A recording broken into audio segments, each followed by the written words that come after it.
All right, today we're diving into something I think is pretty fascinating, what you might call a divine audit of the church.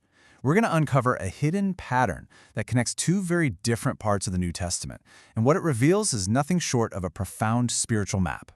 So where do we start? It all begins with this one phrase that pops up over and over again. You've probably heard it. He who has an ear, let him hear. It shows up 7 times in the letters to the churches in Revelation, but it actually first appears in the Gospel of Matthew.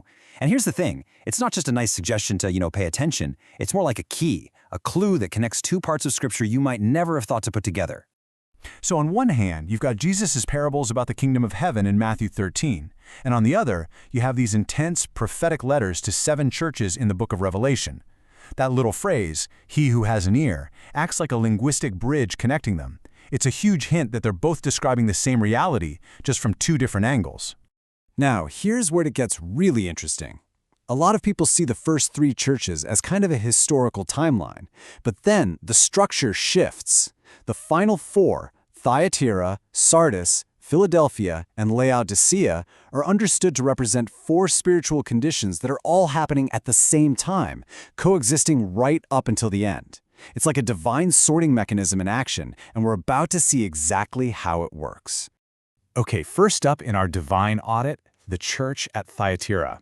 This is where the pattern really starts to reveal a profound spiritual diagnosis. The message to Thyatira is, well, it's a mixed bag. They get praise for a lot of good stuff, their love, their faith, their service. But, and it's a big but, they get hit with this massive warning because they're tolerating serious corruption. They're busy doing all these good works, but at the same time, this compromise with false teaching is just poisoning everything from the inside.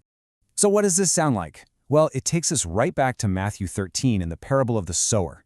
Remember the thorny soil? That's the one where the seed starts to grow, but then all the weeds, the worries of life, the desire for wealth, they just grow up and choke it out.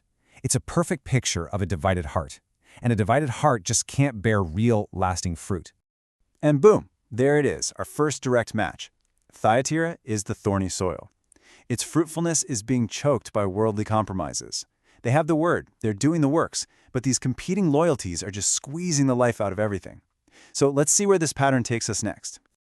Our next stop is the church at Sardis. And the spiritual condition we find here? It's different, but believe me, it's just as dangerous. Listen to this because it's one of the most sobering lines in the entire Bible. Sardis had a great reputation. From the outside, everyone thought, wow, that church is alive. But internally, spiritually, it was a tomb. And that's the whole point, right? This massive gap between how things look and how they really are.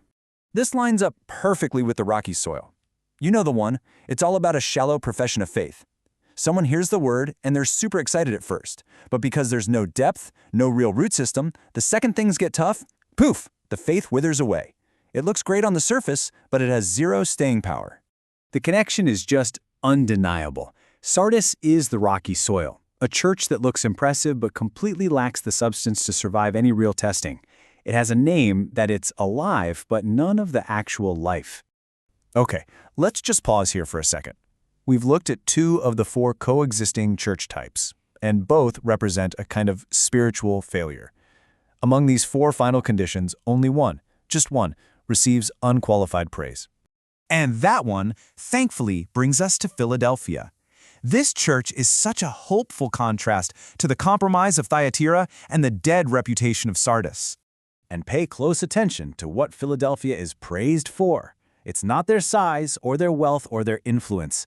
It's their endurance. It says they have just little strength, but they held on tight to the word and they were faithful to the name. That is the measure of success. And you know what that sounds like, right? Of course. It's the good soil from the parable. It's the heart that's receptive, holds on to the word, and through patience and endurance produces a genuine, lasting harvest. This is it. This is the divine standard.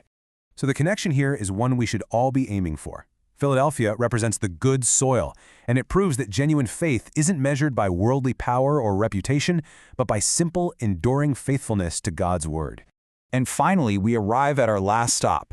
And honestly, it's the most troubling church in this audit, Laodicea. This was a church that thought it had everything. I mean, this diagnosis is just chillin'. Laodicea is so self-sufficient, so satisfied with its religious comfort, that Christ himself is on the outside, knocking to be let in. Can you imagine? They're thinking, I'm rich, I've got it made, I need nothing. But spiritually, they are utterly bankrupt.